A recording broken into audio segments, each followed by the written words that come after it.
SVP is mixing things up, and digital TV, it'll never be the same. We're family.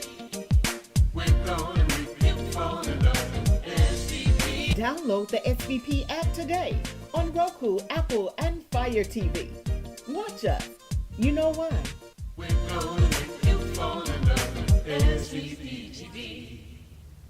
Welcome to Couch Convo with Coach Karla, where I give you life tips, tools, and solutions to help you be your very best self. I'm Coach Karla. I am a licensed therapist as well as a life coach, and we are here normally every Thursday at 7 p.m. Central, but we have a special guest with us. She traveled mighty far, and so we had to change up the time and date in order to accommodate her, but we're here, and her name is Patricia Bradley.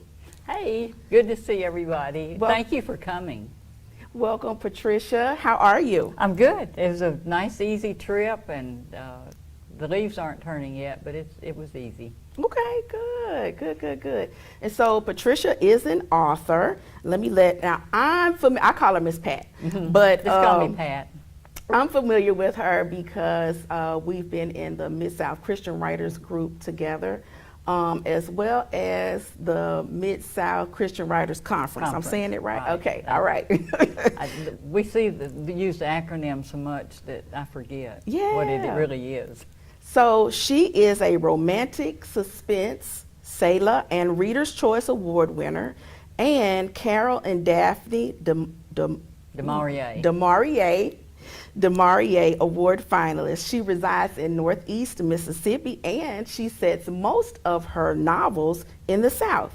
Her romantic suspense novels include Logan Point series, Memphis Cold Case novels, Natchez Trace Park Rangers, and Natchez Trace Park Rangers. She is now working on her second book in her new Pearl River series in Cumberland Plateau, above Chattanooga. I've tried, and I have the book, but I didn't bring it. It's in the chair. Oh, okay. We'll get somebody to bring it to us so they can see it. Okay.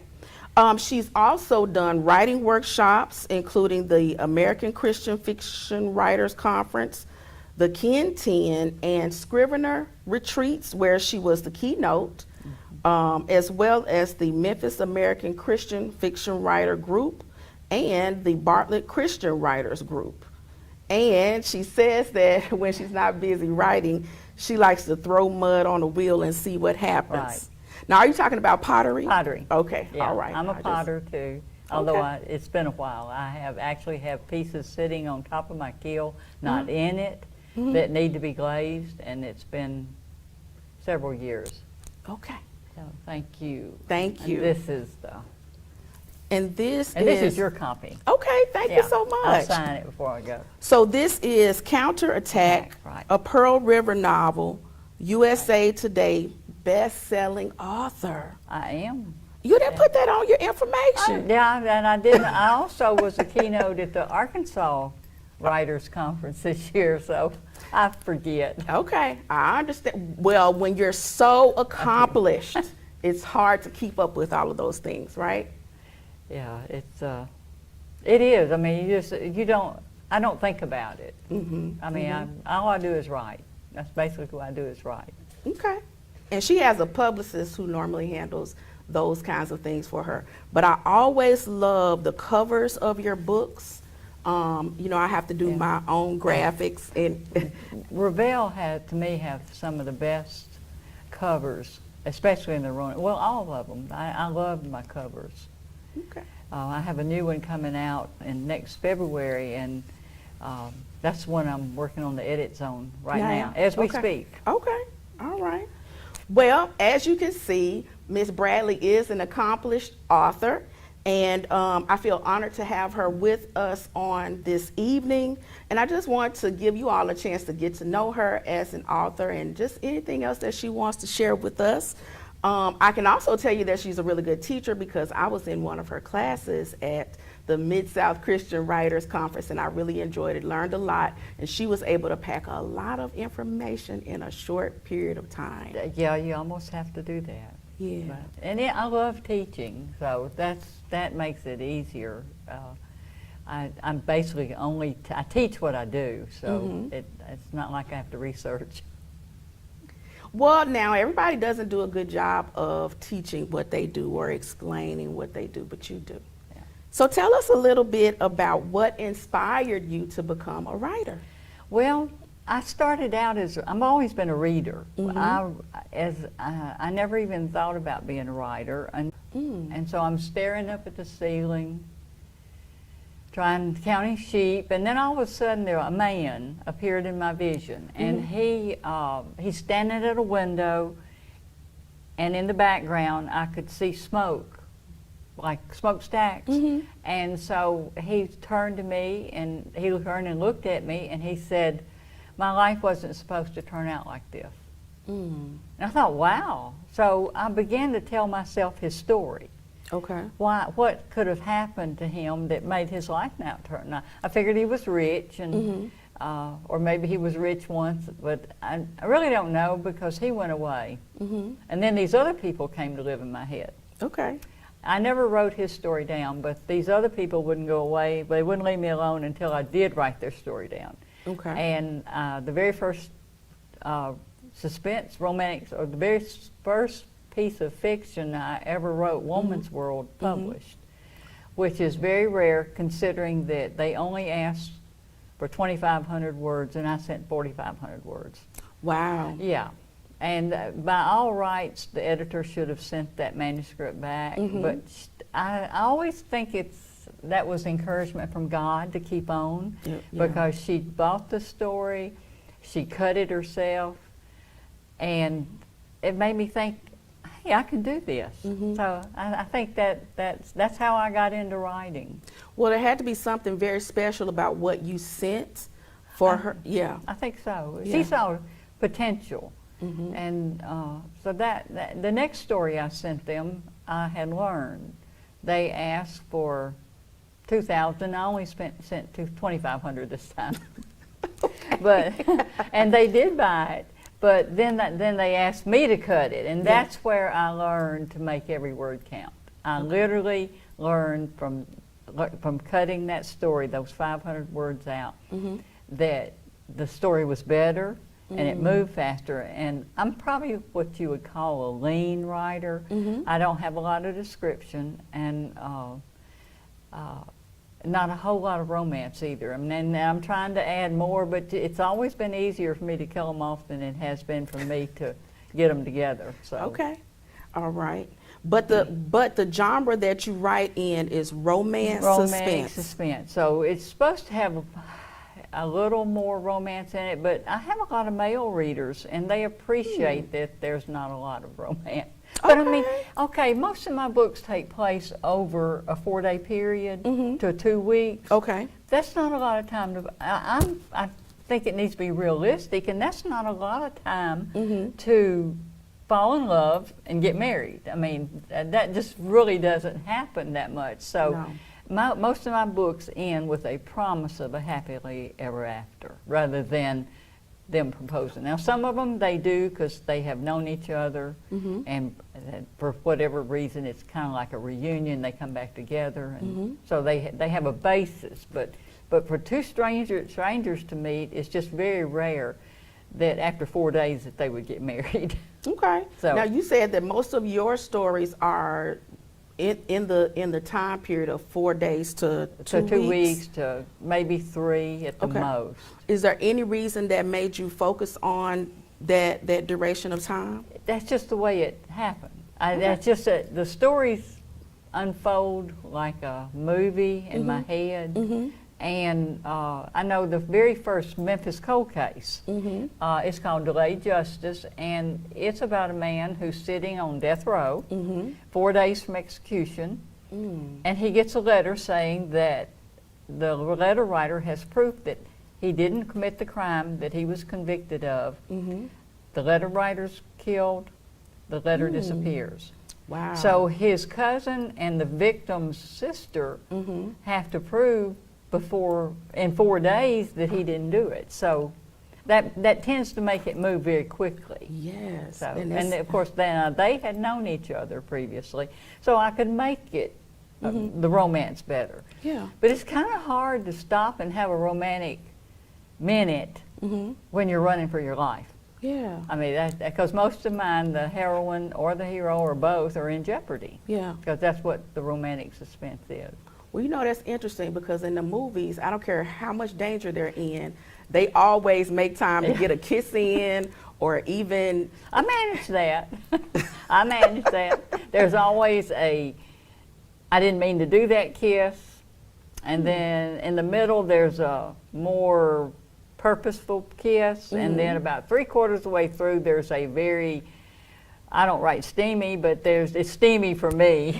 Yes. And then there's the one at the end, which is the wrap-up kiss, I call it. And I like hearing all of the different literary terms from you because, you know, I'm not familiar with those.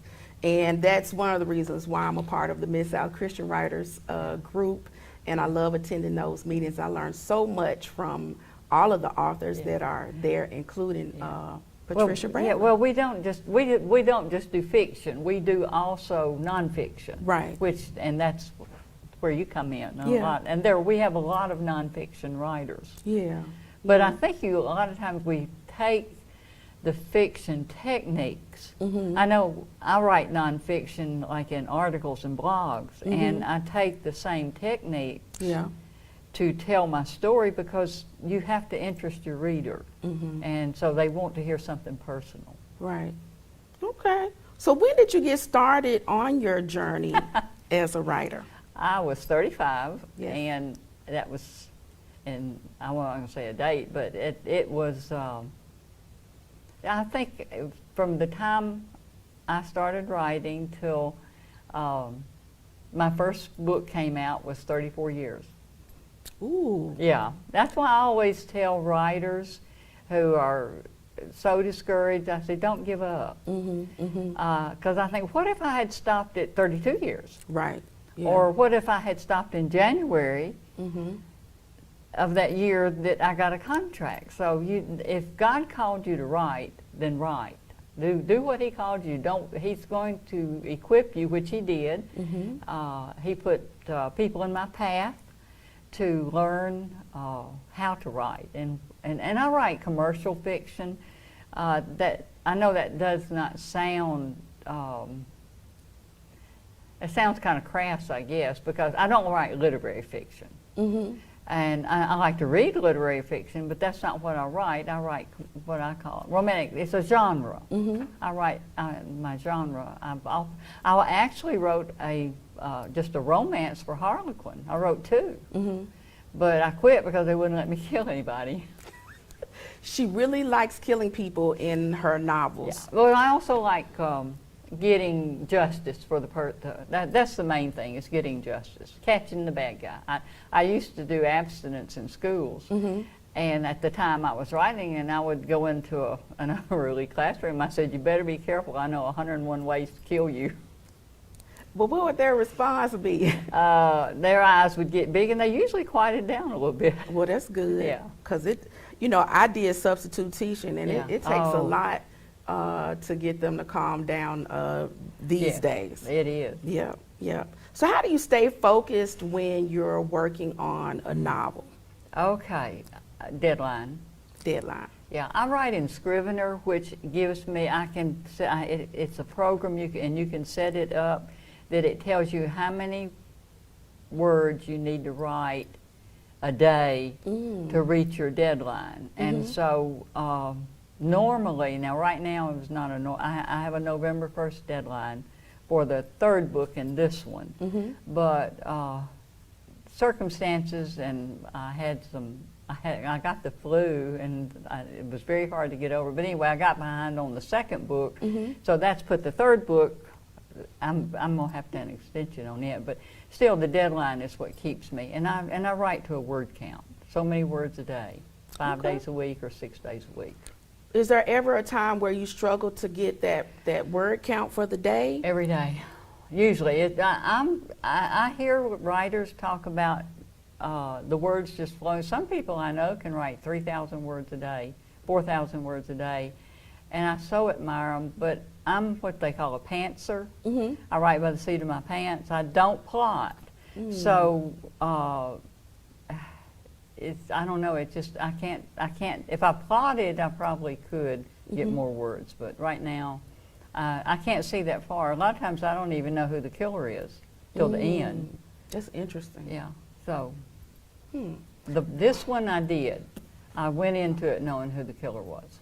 Do other authors, because I think I remember this, do other authors know who they want the killer to be sometimes when they write their book? A lot of authors do. They know, a lot of authors will write the end before they start the beginning. Yeah. And that would be good. But usually like I said, I got to the reveal page at the end of the book on one book, and I got halfway down the page and I said, this is the wrong guy. So I remember you telling us about that before. Yeah. So I had to back up, and I figured out who it was, and then I had to beef up his part. Okay. So, yeah, I mean, I like I said, I see the story unfold kind of like a movie, but sometimes I can only see as far as like headlights and fog. Yeah. And so I have to write to that, and then I go. That's where I am right now. I spent 2 days. I wrote 2 scenes last week that probably will not make the cut. So I lost words that day. Okay.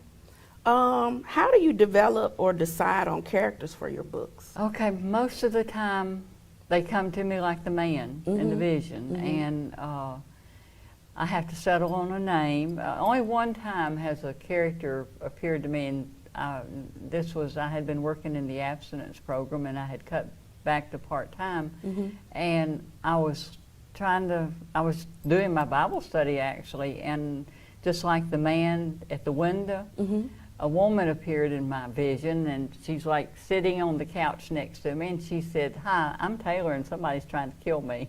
Are you serious? I am serious. Ooh, wait, that would scare me. No, I said, no. I said, yes, God had given me back my fiction. Because the whole time I was doing the abstinence program, I never had a fiction thought. It's like I was doing something else. I mean, we co-wrote curriculum and a workbook, and then just the programs itself, which were wonderful. And did you say that program is still available? Oh, okay. Well, people might need to know about that. That's true. Well, actually, our nonprofit is, we have quite a few grants in the schools in Northeast Mississippi. Okay, all right. Well, why don't you go ahead and tell us about your nonprofit? Okay, it's a 501c3. It's aiming for healthy families. It started out aiming for abstinence, and along the way, we decided that we wanted to address more than abstinence with it. We wanted healthy relationships and healthy families. So we have, 15 employees about, and they go into the schools, and I think we make a difference. Sounds like you do. I know if you're dealing with the whole family, you have more of a chance to make an impact. Right. Yeah. Yeah, if you can get to the parents, but you know, a lot of times kids emulate what they see and what they're living in, and it's not always the best circumstances. Okay. Are there? I heard you mention programs. Are there any specific resources that you? Yeah, there are a lot of them. We are using Choosing the Best and Love Notes. Okay. So there, and if you just Google abstinence curriculum, those will come up. And these are proven. They have been through rigorous study and evaluation that they do work with the kids. I wonder how much of an impact or a difference it would make in our school system here. Oh, I think it would. Yeah. Yeah. We also have a tobacco coalition, Mhm. and I know it's made a difference in Alcorn and in the 4 counties that we're in, because they're all smoke free, and you just don't see the kids are not starting to smoke as much now. They are vaping some, but.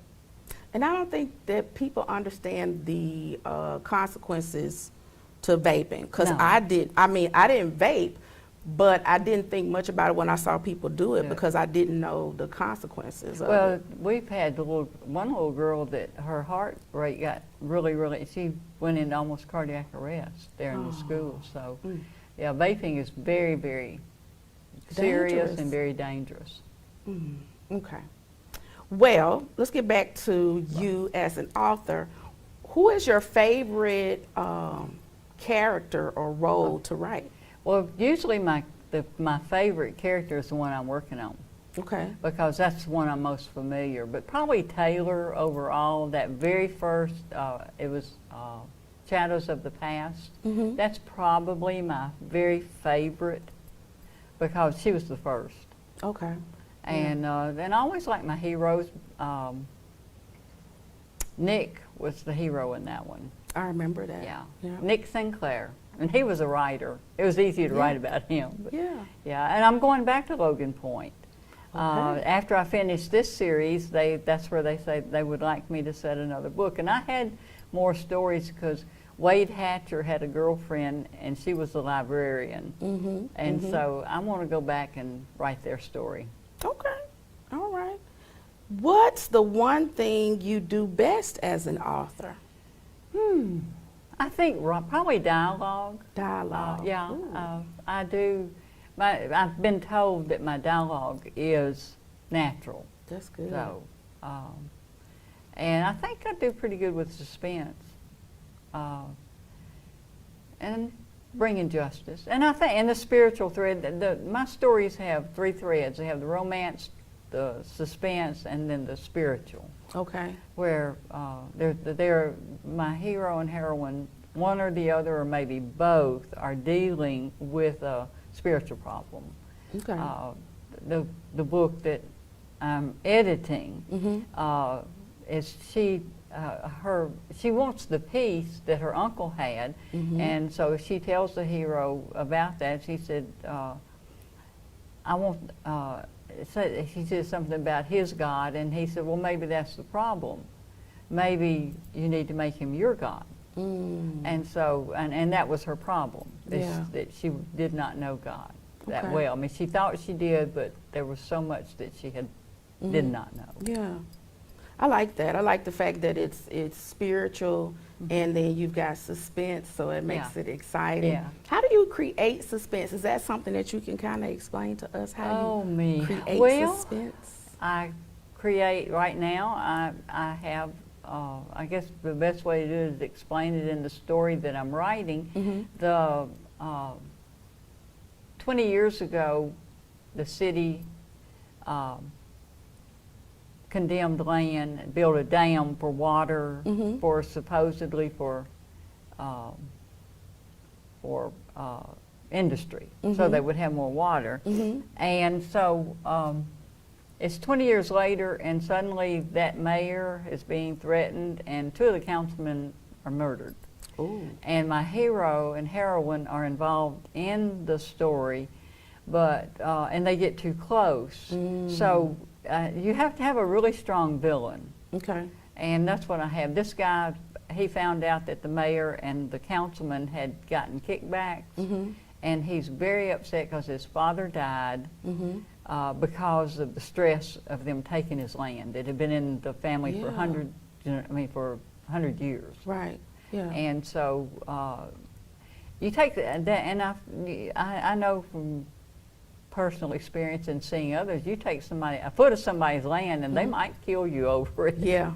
Absolutely. Yeah. So, yeah, and so I think you have to create a really strong villain. The villain has to be smarter, or think, up to the midpoint, and then the hero and heroine are reacting, and then after the midpoint, then they are being more proactive. They're figuring it out, and so you still got the suspense of what is the bad guy going to do next. You remind the reader of the villain. Okay. He does something else that ramps up the suspense. So creating tension. Yeah. Yeah. Yeah, and you do it with words, with shorter sentences. I mean, that's one way to create. And like I said, I write a leaner book. I don't have a lot of description. Okay. All right. Well, I'm gonna have to read. I'm gonna have to read. I'm gonna have to read the book that you brought me. Yeah. And as you're describing your stories, it makes me think about some of the things that I might watch on Netflix. Right. Have you ever thought about? Oh, I mean, from your lips to God's ears. My agent is they are shopping. They shop all their clients' books, but we're shopping it. But right now there's a strike on, and so nobody's even interested. Oh shoot! Yeah. I mean, I hear about the strike. Are we any closer to the strike? I don't know. Ending? Well, more people are putting pressure, and then the problem is with the AI that's taking so many will take so many authors' work away from them. So they have a very valid point, and that right now is, I think, a sticking point, is that they won't agree. The studios won't agree not to use AI generated work. Well, yeah, I think I think it's going to be important to get them to agree to that. Yeah, it's going to be hard. Wow. I think the public probably needs to, and you know, AI is just a tool, and it's how you use it. I mean, if you're using it to rob artists of their jobs, or even using their words, because that's what AI is. They take everybody's work and kind of pull it. I have read a couple of AI-generated stories, and they lack soul. Yes. I mean, because they can't have empathy. Right. AI cannot. They can't.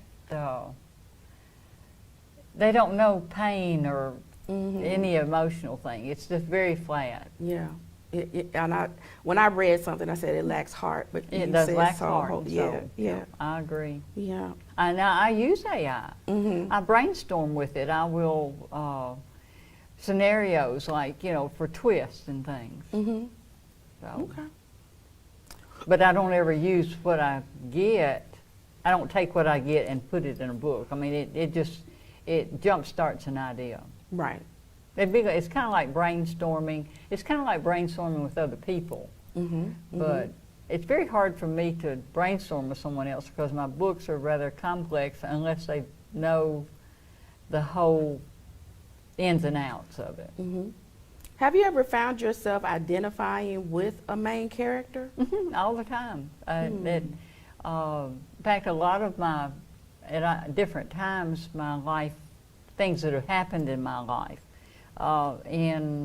Let's see, oh gosh, I think it's Silence in the Dark.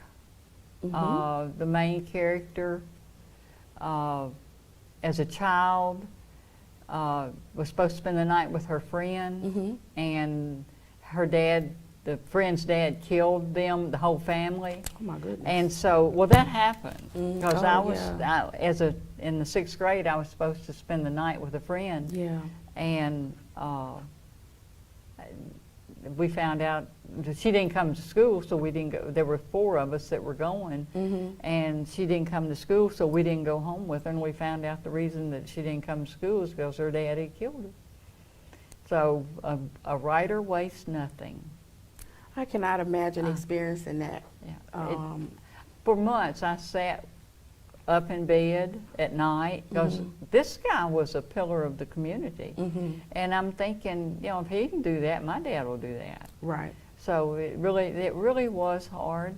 I was in the 6th grade, so I was 11 or 12, I guess. And yeah, but it's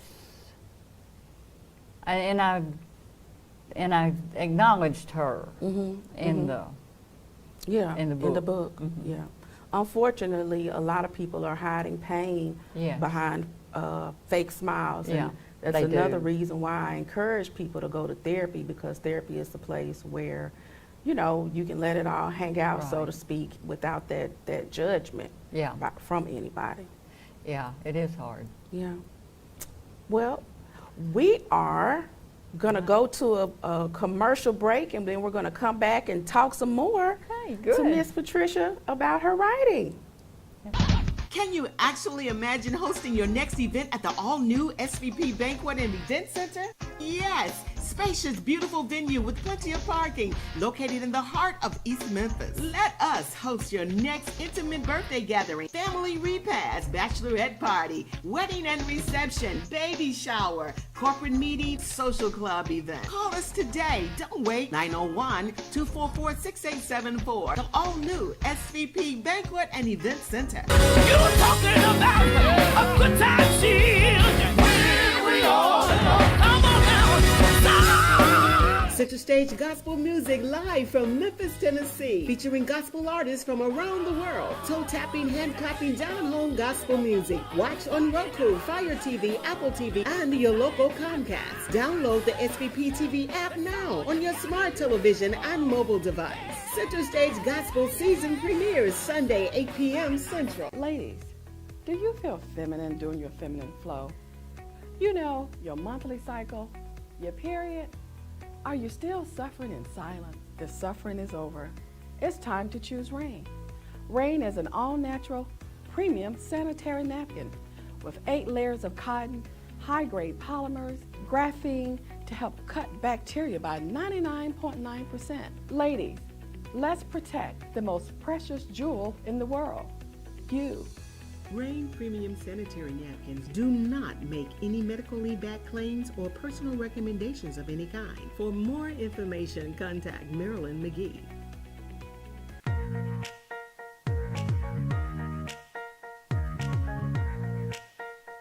Hey folks, it's Issa Haddad here. I got some good news and a special invitation for you to come see me here at Sunrise Collierville. Come on down, check out my inventory with new, pre-owned, and certified vehicles to choose from. I can get you financed when no one else can. Come on by, bring your family. I treat you like family. Come see me, Issa, here at the #1 dealership in the Mid-South, 4605 Houston Levy Road, Sunrise Collierville. Come on down, check out my inventory with hundreds of vehicles to choose from, pre-owned, new, and certified. Good news from Sunrise Chevrolet. Get in your new vehicle today. Come on in, ask for Issa. Bankrupt, slow pay, bad credit, it's okay. Let Issa put you in your brand new truck or car today when you shop at Sunrise Chevrolet Collierville. And don't forget, ask for me, Issa. For over 20 years, OPOX has been keeping the Mid-South warm in the winter and cool in the summer. OPOX is family owned and operated, so our family will take care of yours every step of the way. And right now you can double up and save. Buy a new AC unit and get 50% off a new furnace to match it. Count on OPOX for fast and professional heating and cooling services. Count on OPOX. Welcome back, and thank you for joining us for a Couch Convo with Coach Karla. I'm here with my special guest, author Patricia Bradley. Hey, good to see everybody. We were asking some questions, and she was answering some questions, just her experience as an author. And she was mentioning that she does quite a lot of research for her books. So how do you go about doing research for a novel? Okay, a lot of times I'll research in advance. This story here is about a chess. It's why it's called Counter Moves. And while I played chess as a teenager and as a kid, and I've taught a lot of kids how to play chess, I never was good at it. I never really got the concept. So I posted on Facebook about that I needed a chess master. Oh, okay. And this girl volunteered her brother. Okay. And he agreed to do, he plotted out the moves, what chess move I would use, because the villain used the chess moves to taunt the police. Oh. And so, okay. because it would, and it was a clue to who he was or she was. Okay. And so, yeah, and I researched that. I researched blowing up cars. I've told many people, I figure that Homeland Security has a file on me. I researched poison. I researched how to kill someone with insulin, gun running, drug running. Actually, I'm going to blow up a dam in the new book. So, yeah. Okay.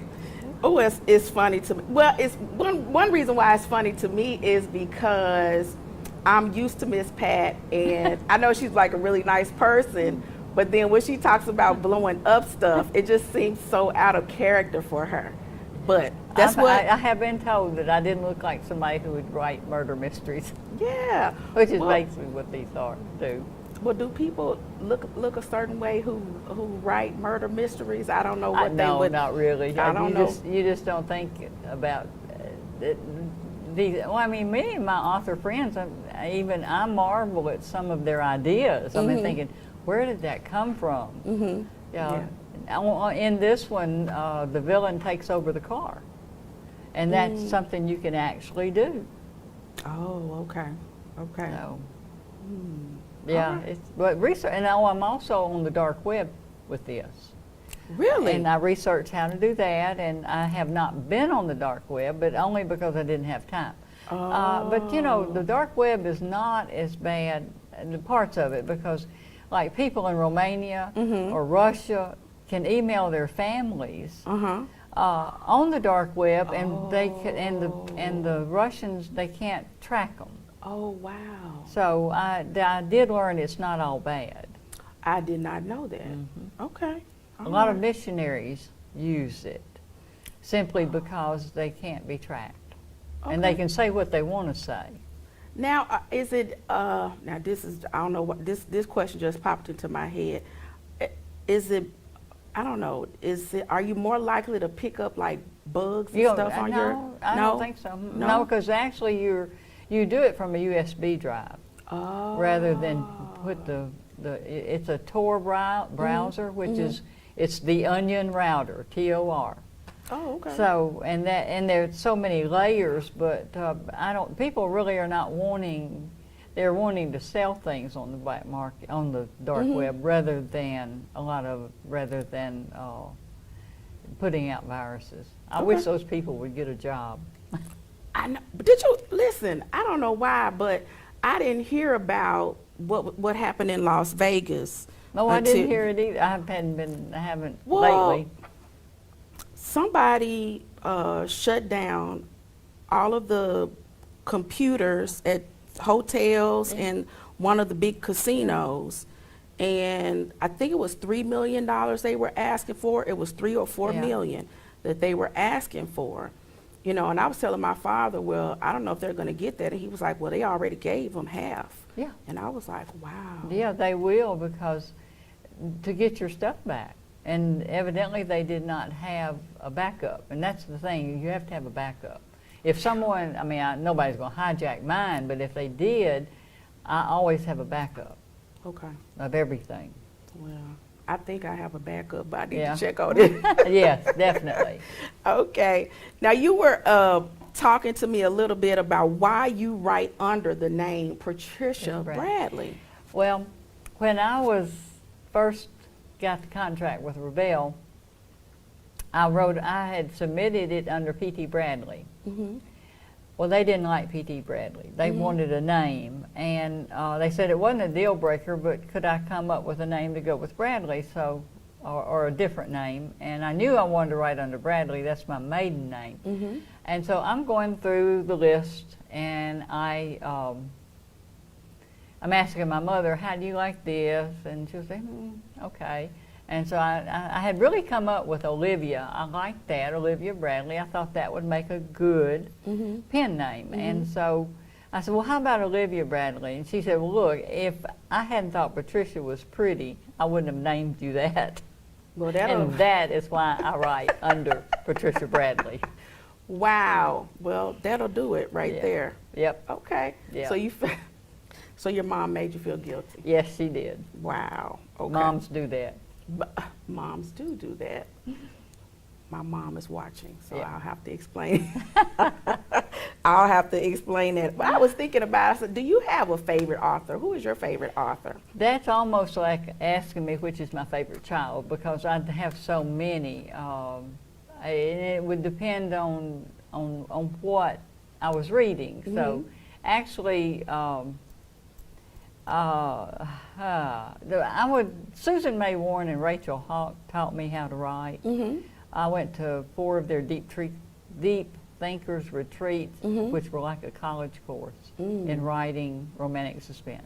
Okay. So, and I love all of their books. I mean, I don't really have a favorite author. Now, I have an author that I remember from childhood, which is Leon Uris, who wrote Exodus, which was the founding of the state of Israel.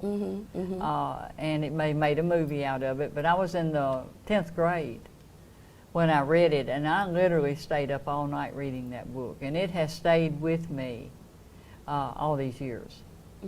So, and I liked MacDonald. I can't think of his first name, but he writes a really good. It's I'd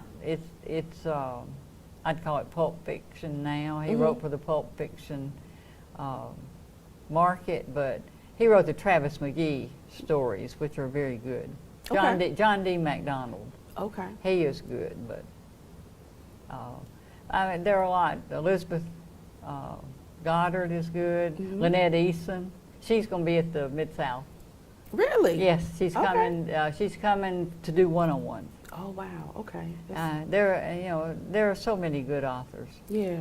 especially Yeah. Christian authors, and that's mostly all I read are inspirational. The books by the Inspirational Market, because I do a book review every Friday on my blog, and so I have to have a book to blog about. Yeah. And I don't want to. My readers would not appreciate me putting general fiction up. Oh, okay. I see. So. Okay. All right.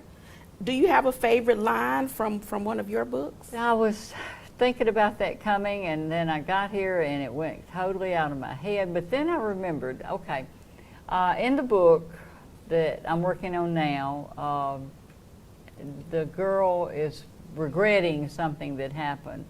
And the hero looks at her and tells her, don't let someone else's evil intentions control you. Yeah. Or don't take the blame for someone else's evil intentions. Okay. That's good. That's good life advice. That is. Yeah. I try to put that. I put the little things like that in the books. Yeah. And because I hear people talking about giving people the same energy that they give you, and that's one of the things that's going around on social media now. And there's even this song that I shouldn't bring up right now, but the young lady, it's Jasmine Sullivan and an artist named Her, and they're basically saying that good girls don't get the men. Yeah. And they're saying that they're not going to be good girls anymore.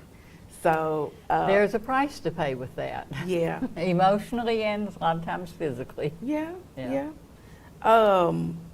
Is there anything special you like for people to take away from your books? Well, since I do write inspirational, it's the spiritual thing that I want. Let me tell you a story. I was at our first conference, our first Mid-South conference. I was there with my new book, Shadows of the Past, and a lady bought it, and she read it, and she emailed me and told me how much she enjoyed it. And she said, but you made a mistake, and gave me the page numbers. She said, you called a respiratory therapist a respiratory nurse. I said, no, to myself, I'm saying, I couldn't have done that. I have never in my life thought of a respiratory therapist as a nurse. But I looked, and there it was. She told me, then went on to tell me that she had been a nurse for 30 years. I am writing A Promise to Protect at that point, and it's about a doctor. So I asked her, would she help me would she read the story for me and make sure I had I didn't do that again. Yeah. So she did, and after it was all said and done, I thanked her, and I asked her, could I give you I'd like to give you a writing book, because I met her at a writers conference. And so she said, no, after seeing what you went through, I don't want to write. Oh my goodness, oh my gosh. So she said, but I was supposed to be there, I was supposed to get that book, I was supposed to contact you, because the heroine in your story had the same problem that I've had all my life. She said, and the heroine in that story had overheard her mother tell her father, I told you we shouldn't have had that second kid. Oh, wow. And she was the second child, and all her life, the heroine thought her mother didn't love her. Well, that's what the lady that was helping me, that's what she felt. But she said, I saw the way your character solved that problem. Wow. And I thought, I can do that. And I'm sitting there with tears coming down my eyes. I was. And that's really basically why I write. That was amazing. It was. And so I think what I want people to take away from my stories is that Christians have problems just like everybody else. Yeah. But the way we solve them are different. We know that we have more than one chance. We have second chances. We have a God of second, third, fourth, and so on chances. Yeah. But we usually solve our problems differently than the general population or non-Christian. We have hope. We have hope. Yeah. And I think that's what I want people to take away. Yeah. And as a therapist, when I'm speaking with someone who's not Christian, that's one of the things that I wish they had is that hope. I don't know how people get through the things they do without hope. Well, they don't. I was going to say sometimes they don't. Yeah, they don't have that. They don't have that resolution, and they don't have that support either. They don't have the I don't know, the hope. Hope is a good thing to say. Yeah. What about advice you have for anybody who's an aspiring author? Okay, and I'm going to talk directly to everyone. If you want to write, first of all, learn the craft. That is the main thing, is learn the craft. And there are many good books, anything by James Scott Bell or Susan May Warren or K.M. Whelan, W-I-L-A-N-D. They have excellent advice on writing. But learn the craft, and then don't give up. If, like I said before, I wrote for 34 years before my books were published. Yeah. And a lot of the time, and get in a critique group, get in with the more authors that can read your stories, because they can show. I made the same mistakes over and over because I did not have anyone reading my book, because I was writing in a vacuum. And you really do need to let someone read your stories. And I didn't know that you weren't supposed to be, you could head hopping, where you're in one point of view and somebody else comes in and you're in that point of view. I didn't know you couldn't do that until after I got into a critique group, and they said, oh, you can't do that. You got to stay in the same point of view for that whole scene. And you really, but you've got to learn the craft, and then don't give up. Don't give up. And she said 34 years before you got... From the first short story that I or actually from when I first started writing to when my first book released. That's amazing. And since then, I have written 16 books. 16 books? In 10 years. Less than 10 years. Next year will be 10 years. Okay. But I started writing them in 13, so it is 10 years. I have written 16 books and 4 short stories, and I don't know how many blogs. I know, right? If I think about just the posts that I do, because I try to spend a good amount of time with those posts sometimes, and they're like blog posts. Right. But there's a lot It there. takes time It and does. energy. Yep.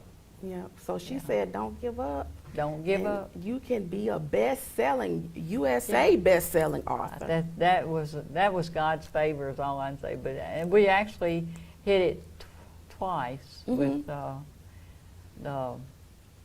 different books. Okay. Well, there is a lot of things. There are a lot of things going on in the news right now. I was sharing with Miss Patricia that people have been trying to find a cheaper way to use some of these people have been using Ozempic. I don't know why I can't remember any of the other ones right now. Mounjaro for weight loss. It's being, as far as I know, prescribed by their doctors. But of course, when we've got this and we've got other people who have to come along and say, well, let's try this. This is the cheaper way to do it. So now, apparently, we're experiencing a shortage of, things like Dulcolax. What are those? What are They're those? stool softeners? I was gonna say stool That's what softener, Dulcolax- but there's another Yeah. word. Oh, there's for all it. stimulants. Laxative. There you go. Laxatives. So yeah. we're actually experiencing a shortage in laxatives. So that was interesting to me, and it was actually on the news. That And blows my mind. yeah. But of course, people are getting sick too Yeah. because it causes dehydration, and that's not the way that we're actually supposed to go about losing weight. I mean, I guess somebody could do it if they were getting ready for a Well, special a lot event. of people have done that. That used to. I can remember that. That they would take laxatives or make themselves throw up after they ate. Okay, well, I'm not gonna do it. That's Y'all, yeah. y'all can I mean, tell. Y'all can tell that I don't do it. Well, the problem, Ozempic. Ozempic. The problem with that is once you quit taking it, the weight comes back on. They Yeah. say. So that would be a lifetime taking a pill. I have been on a low carb diet now for a year, Okay. and because I don't have diabetic. I'm not a diabetic, but I'm pre-diabetic, so I'm trying. I don't want to take pills. Oh, So yeah, and yeah. it's not losing weight is not easy. No, it's not. And it's not easy to keep it off, and especially when you love bread like I do. I like bread too. Oh, I do. I like bread and sweets. Yeah, no, I can do without the sweets better than I can the bread. Well, I can do without the bread better than I can the sweets. Oh, okay. No, I could eat. We were thinking about going to Corky's, and I was thinking about the rolls. Oh yeah, I like those. Yeah, I know. I can't have one. Well, okay, so you can't have one because you're doing the Right, low I am. carb thing. I have to. If I don't want, I have neuropathy. Oh. And it would be a problem, and as long as I keep my carbs down, I don't have as much. But once I start eating wrong, then I start having more problems. Okay, all So. right.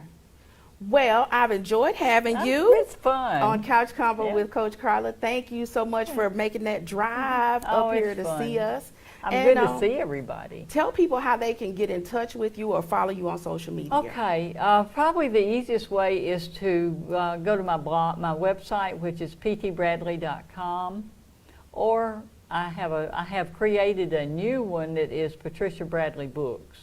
Okay, all right, I'll have to check that out. Yeah, it's a new one, and it will only have the books. It does have a video of me, and it has a trailer for Counterattack. Counterattack's the only book up there right now. Okay, all right.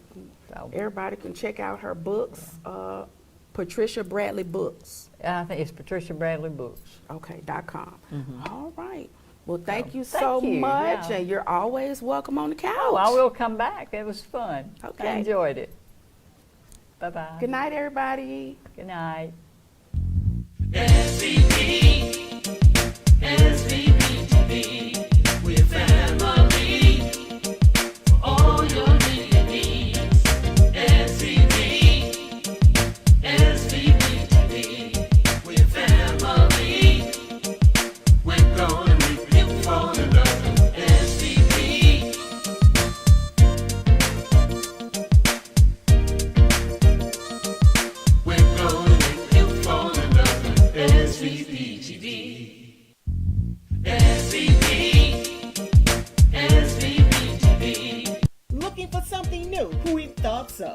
SVP is mixing things up, and digital TV, it'll never be the same.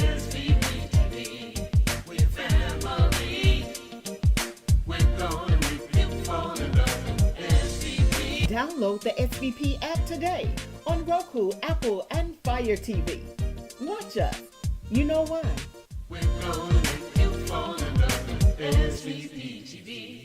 Ladies, do you feel feminine during your feminine flow? You know, your monthly cycle, your period? Are you still suffering in silence? The suffering is over. It's time to choose Rain. Rain is an all-natural, premium sanitary napkin with 8 layers of cotton, high-grade polymers, graphene to help cut bacteria by 99.9%. Ladies, let's protect the most precious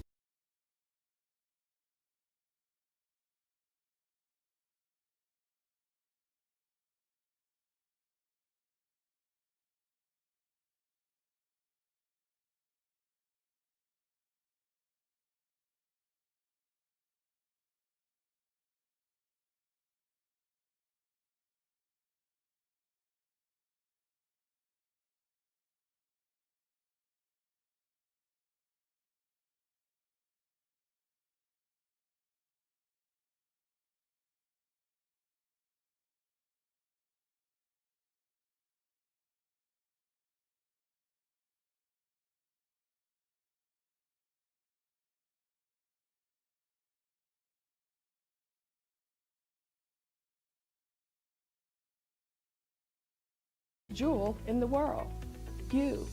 Rain Premium Sanitary Napkins do not make any medically backed claims or personal recommendations of any kind. For more information, contact Marilyn